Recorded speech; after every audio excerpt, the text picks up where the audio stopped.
Watching from the Shadows. Written by Samantha A. Cole.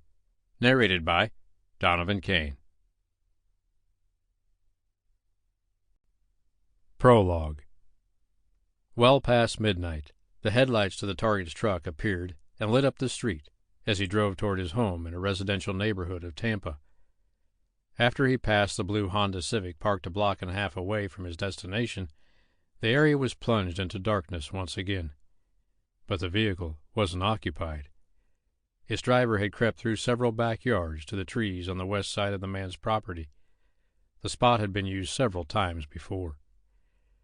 Observant eyes zeroed in on the private security operative as he climbed out of his truck, dressed in black leather pants, biker boots, and a button-down white shirt, with its sleeves rolled up to the elbows. With a zoom lens, several photos were taken as the man strode to his mailbox and then his front door, unaware of the other person's presence. Or was he? The dark-haired former Navy SEAL paused with the key in the door lock and scanned the area surrounding his property. Sinking deeper behind the shrub coverage, the observer prayed discovery wasn't imminent.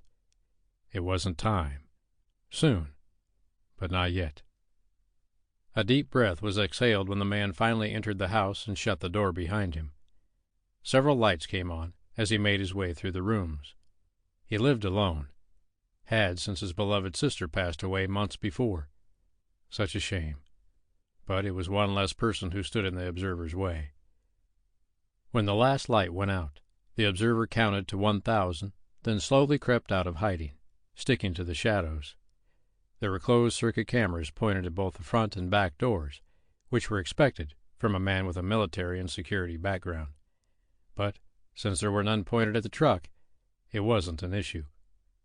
Last time the observer had left something on the vehicle, it had been an unobtrusive tracking device, which had been placed on the undercarriage closest to the front passenger door. Tonight's objects, though, would be left in plain sight, where the homeowner was sure to see them when he left for work in the morning. After tucking the two objects under the windshield wiper on the driver's side so they wouldn't blow away, the observer hurried back into the shadows and returned to the waiting Honda.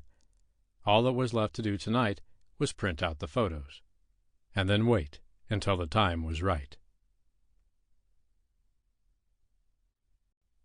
Chapter 1. Across the backyard, Marco Polo DeAngelis watched his buddy roughhouse with 4 fatherless children in the newly fallen January snow. Kurt Bannerman and he had flown into Fort Dodge Regional Airport the night before, then driven an hour to Stormville, Iowa, to the home of Dana Pritchett.